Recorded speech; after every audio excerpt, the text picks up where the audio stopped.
Okay, so this episode is about why you should always be the commodity in every room you're in. First, what is commodity? I'm going to read to you the definition I found on Google because it's just easier, and the way they explain it, I'm sure that is correct. So if you simple Google it, this is what you will get. Commodity is a raw material or primary agricultural product that can be bought, sold, such as copper or coffee. Now, you might think, what the fuck does that have to do with this video, and what can you learn from the word commodity? Well, just hang on there. So, commodity is often talked about in the economy, in the market, and being a resource for trade. So now you might start understanding where I'm getting. Basically, if you apply commodity to a person, a commodity is someone who is valuable, someone who is in high demand, just like a resource can be as well. Being a commodity is very important because that's kind of how you stand out in the crowd, and that is how you get people to notice you, and it's a great way of networking without feeling that you have to constantly compete.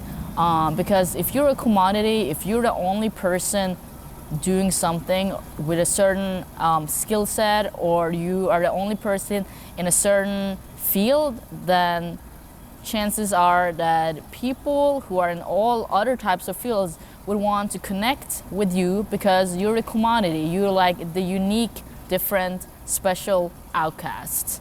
So commodity was actually a concept that I had thought about for a long time, but I didn't really know about the word commodity. I didn't know there was a word for it, and I never really heard people talk about it with this word until I got the job I have today. I don't want to get into my job, but basically I work in the music industry, and I work for a music company, educational place where there's a lot of different types of creators. And when I first got this job, I was editing videos of the founder of the company, where he was talking to the students, and I just remember this so distinct. And he was telling them that you should always be the commodity in every room you're in. And I kind of like looked up the word, and I understood the context of it the more I connected that with how I understood the concept before knowing about the word commodity. But it just made me think about it more, and now I don't know, I use the word when it comes to positioning yourself in a clever way. Being a commodity is extremely important because it means you are essentially the only person who can do something that someone else needs. And just to illustrate this with an example so you understand more of what this is and what it means, let me use the example of sport. Okay, so I grew up playing soccer, okay, so I'm just gonna use that as an example. Okay, so for example, an example of not being a commodity is being on a soccer field with your team where everyone plays soccer and there's someone who needs a soccer player. You're not a commodity because there's so many other people around you who are doing the exact same thing and who has the exact same skills and who are in the exact same field. So you're not a commodity. You are a commodity. For example, let's say if you're the coach. If you're the coach of a soccer team, you are a commodity because you're like the only person who is the coach. You might have one assistant coach, but in general, you are the minority by far, and players might, or other people might come to you for help with, teaching them about how to improve their soccer skills because you're the only coach. You're the only coach. You're the only person that they can go to who is specialized in this type of problem solving, aka becoming better at soccer. Sure, you could probably talk with your teammates about it, but chances are that your teammates might have a much more subjective point of view. They're not trained for teaching other people about the sport. They just know how to play it. Let's say you're the only person who plays defense on your team. You're the only person who plays defense, who knows how to play defense, and who likes to play defense. Everyone else are forwards. They're strikers. They're attackers. They're playing the opposite part of the team. You're the commodity because you're the only one who wants to, knows, and who likes to play defense. So chances are, let's say if you're dividing, you have practice, right? And your coach is dividing your soccer team into like 6 groups. Chances are you would want to be on the team with that one commodity, aka the person who plays defense, because it's the only person who knows how to play that role. Everyone else will be fighting for the other roles that there are already more options of. So if you don't know my story, basically my biggest dream ever since I was a kid was to move to California, attend college, and to one day live in LA, which is where I am right now. And I am, kind of living the dream, or at least the dream I had when I was like 10 years old. I wanted to have the full American college experience. I wanted to live in the dorms. I wanted to party. I wanted to have all types of friends. I wanted to be like this yes person who said yes to everything. But I was very intentional with the people I wanted to have as friends in a way. In terms of my career and networking. Sure, I mean, I was friends with all types of people in all types of majors, but I wanted to be a commodity in my friend group. So when I lived in the dorms, I got friends really fast because my roommate, she was a sophomore, so she already had friends, and all of her friends became my friends. And what was so great about this was that I studied film in college, and in this friend group, I was the only one who studied film. I became a commodity. All of my friends they all changed majors throughout their college careers, but they all actually were friends because they used to live in the same building the year before, and they used to live in the kin building, so they did all type of they basically all majored in something related to kinesiology. Every time when we went out, it was like I was the person to go to when they wanted content, because I was the only one who like actually did it and majored in it.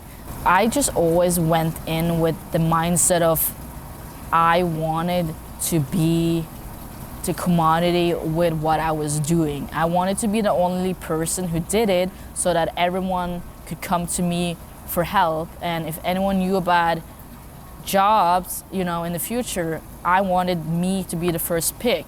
So that's kind of the strategy. It sounds weird to say strategy when it comes to friendships and just like living your life, but I think in the back of my mind, it's something I always kind of thought about. I never liked being in a setting. Like when I started taking my upper classes, like the classes in my major, my film classes, I never liked that. Sure, some of the classes were more fun because it was more towards what I wanted to do, but I didn't like it because of the competition. The competition just felt so heavy. I never liked that. There were so many options for people to choose who was going to be director, DP, whatever, and I just felt I couldn't shine in the way I did in my normal friend group. And sure, competition is good, and you need other people. Like, you need to expand your network with people in your field as well to truly, help each other in career and stuff, and that was fun. But I just never wanted to be really close with someone who did exactly what I did. I'm a videographer and editor. That's my two main like titles, and it was hard for me to be friends with people who did the exact same thing as me. I didn't mind being friends with a producer or a screenwriter because that was not the specifications, the specialization that I wanted to go in. So I thought that was, it's just, you get what I'm saying? I didn't mind being friends with those people, but I did mind being friends with the people who did the exact same thing that I did and who wanted to achieve the exact same things that I wanted to achieve. It's interesting and ironic because in a way you want to be around people who has the same ambitions as you and who has the same goals as you, but at the same time it also becomes competition and harder to stand out. It's just something I always try to balance in my life. I never said this out loud, but a part of me did regret majoring in film exactly because of this, because I wasn't the fucking commodity. It almost made me not want to do film because I didn't like the teachings and I didn't like being surrounded with just film people. The reason why I chose film was because it's what I wanted to do. It was my passion and I just wanted to network. Like coming here as an international student, coming here as a foreigner, you don't know anyone here, and you need help. You need help in a lot of ways, especially if you're planning on staying here, working and living here after you graduate, which was always my goal. Like I always wanted to stay here. So, you know, it made sense to choose film because, you know, I could meet people who could help me with what I wanted to do, but I didn't really learn anything. I didn't learn about things that I apply today, because a lot of the things I learned was theory and really like old stuff, like really old Hollywood stuff that doesn't really relate to anything that I want to deal with or that I do today. Like the job I have now and everything I've achieved in my life was truly just myself. Like I don't want to give any credit to the school or the fact that I studied film, like that's why I know these things. No, that was just, everything was self-taught and YouTube. That's how I learned everything I know about camera, video, storytelling. But the reason why I felt some type of regret majoring in film was because I think a part of me should have majored in marketing. That's what I always had in the back of my mind, and I kind of regret it. I think my path would have been like, because I didn't know anything or not a lot about marketing going into college, it would have been more challenging for me because I would have needed to learn pretty much everything from scratch. But the reason why I should have done marketing was because one, marketing, you need that for any business. And I want to like be my own boss. So marketing is extremely important. Two, like people need people. Businesses need people who knows marketing. Marketing is a very popular, in-demand job.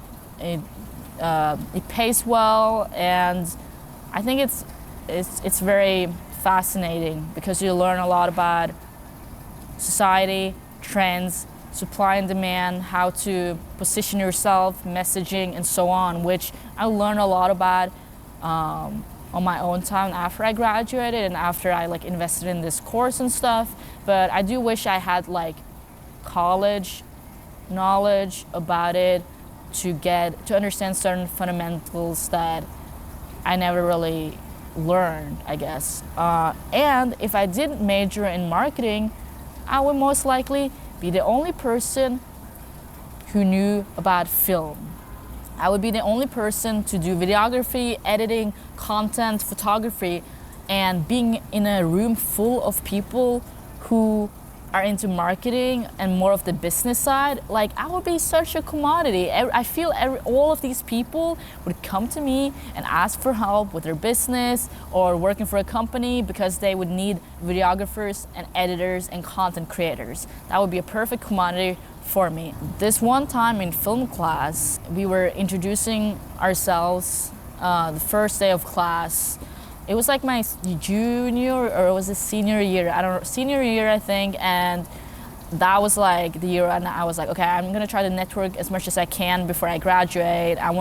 So when I really paid attention to the people who talked and heard what they said and what they wanted to do and what they already did in terms of, film.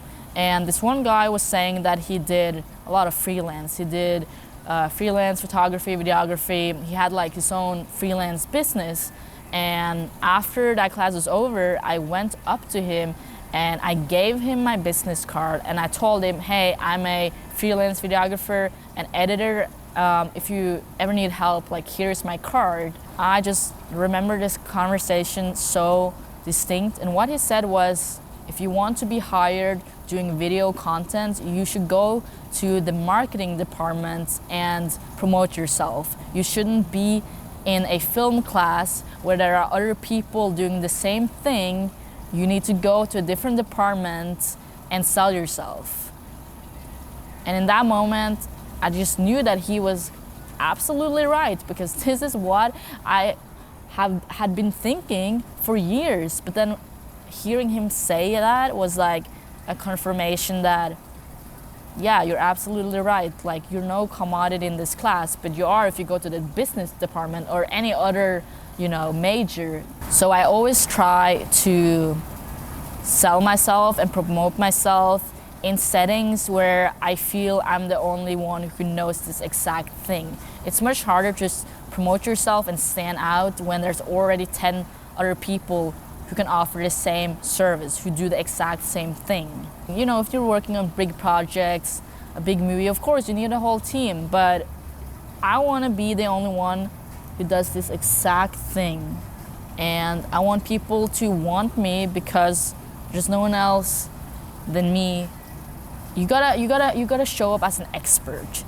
People on TikTok talk about this all the time. You are the best at this very specific thing. You don't do everything. It's like niching. It's like niching down. It just means that you are so good at this specific thing that it's an obvious choice to choose me versus someone who just does everything. I've always been a person to have a lot of different friends. I've always liked having friends from all types of majors, all types of fields, all types of countries, like just friends from all types of backgrounds, because you might need each other in the future. Like, imagine if you knew doctors, lawyers, filmmakers, athletes. Like, that means that you're covered in every area in your life. If you need help with something, or advice, assistance, or job openings, or mentoring, whatever it is, you have someone for all these areas, rather than only having one type of friends. That's very close-minded.